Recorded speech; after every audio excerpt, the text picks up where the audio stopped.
আমাদের সাথে এই মুহূর্তে যুক্ত হচ্ছেন বিজিএমই এর পরিচালক শেখ হোসেন মোহাম্মদ মোস্তাফিজ। শেখ হোসেন মোহাম্মদ মোস্তাফিজ, আপনাকে স্বাগত জানাচ্ছি একাত্তর বিজনেসে।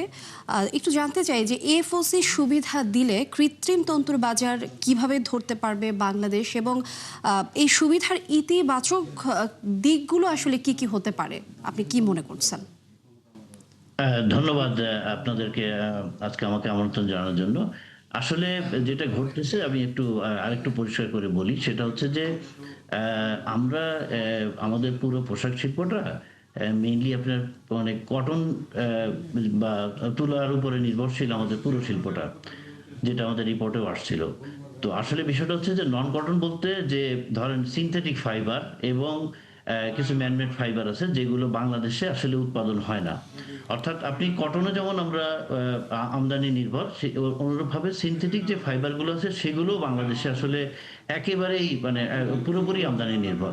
তো সেক্ষেত্রে যেটা ঘটতেছে যে যখন স্পিনিং পর্যায়ে যখন এই প্রসঙ্গটা আসে, যে স্পিনিং পর্যায়ে আমাদের নন কটন স্পিনার্সদের সংখ্যা অনেক কম। এর কারণ এটার মধ্যে অনেক বেশি ইনভেস্টমেন্ট লাগে এবং এটার মধ্যে টেকনিক্যাল অনেক ইস্যুস আছে যেগুলো আমরা এখনো মানে ওইভাবে আমরা স্বাবলম্বী হয়ে উঠি নাই। যার কারণে হচ্ছে কি যে আপনার যেই যে মানে সিনথেটিক ফাইবারের জন্য যেই ধরনের এক্সপার্টাইজ তৈরি হওয়া দরকার সেই ধরনের এক্সপার্টাইজও আমরা আসলে তৈরি করতে পারি নাই, যেহেতু আমাদের এই ধরনের ইন্ডাস্ট্রিগুলো গড়ে ওঠে নাই।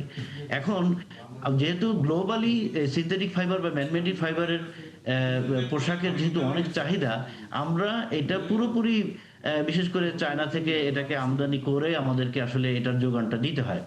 এখন যেহেতু সরকার আমাদেরকে বিদ্যুৎ বলেন, গ্যাস বলেন, এগুলো সাপ্লাই যেহেতু পরিপূর্ণভাবে আমাদেরকে নিশ্চয়তা দিতে পারছে না, সেই কারণেই আসলে আমাদের যদি আমরা এফওসি বেসিস যদি বিনামূল্যে আমরা যদি অর্থাৎ বায়াররা কাপড়টা চায়নাতে বা তাদের যে কোনো সোর্সিং দেশ থেকে কিনবেন এবং আমাদের কাছে বিনামূল্যে পাঠাবেন, এবং বাকি যে কাজটা সেলাইয়ের কাজটা বা অন্যান্য যে কাজগুলো সেগুলো আমরা লোকালি করব। এই কাজটা করলে সুবিধাটা হবে যেটা, যে আমরা পর্যাপ্ত পরিমাণে কাজের অর্ডার আমরা পাবো, মানে আমাদের যে কটনের যে অর্ডারগুলো আছে তার থেকে বেশি আমরা অর্ডারগুলো পাবো।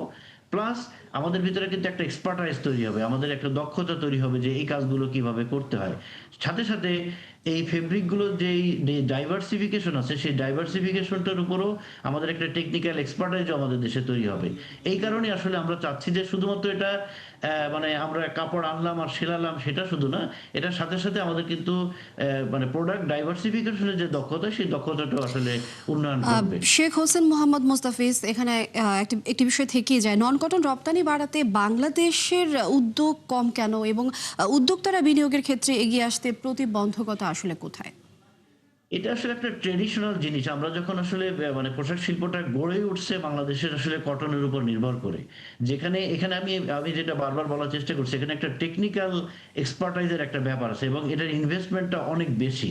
যার কারণে যখন স্পিনিংটা যখন আমাদের দেশে যখন মানে স্পিনার্সরা যখন ইনভেস্টমেন্ট করে, যেহেতু আমরা পোশাক শিল্পের আমরা যেহেতু যে বায়ারদের সাথে কাজ করি তাদের যেহেতু কটনের উপরে আমাদের যেহেতু ডিমান্ডটা বেশি, সেই কারণেই আসলে কটনের উপরে শিল্পগুলো বেশি ঝুঁকে পড়েছিল। আমরা আসলে নন কটন বা সিনথেটিক ফাইবারের মিলগুলোকে আমরা আসলে ওইভাবে করে আসলে বড় করতে পারি নাই। এবং এটা একটা ব্যাপার আছে যে চায়নাতেও কিন্তু এটার একটা আমি বলবো যে একচ্ছত্র একটা মানে তাদের প্রভাব আছে মার্কেটে, বিশেষ করে টেকনিক্যাল পয়েন্ট অফ ভিউ থেকে, যেখানে আসলে আমরা আসলে ওই জায়গাটায় এগিয়ে আসতে পারিনি। এটা একটা টেকনিক্যাল ইস্যু, মানে আমাদের এখানে এক্সপার্টাইজটা গড়েই ওঠেনি আসলে কোনো মানে বিভিন্ন কারণে এটা গড়ে ওঠে নাই। অনেক ধন্যবাদ শেখ হোসেন মোহাম্মদ মোস্তাফিজ, আমাদের সাথে সুন্দর সময় দেওয়ার জন্য অনেক ধন্যবাদ আপনাকে।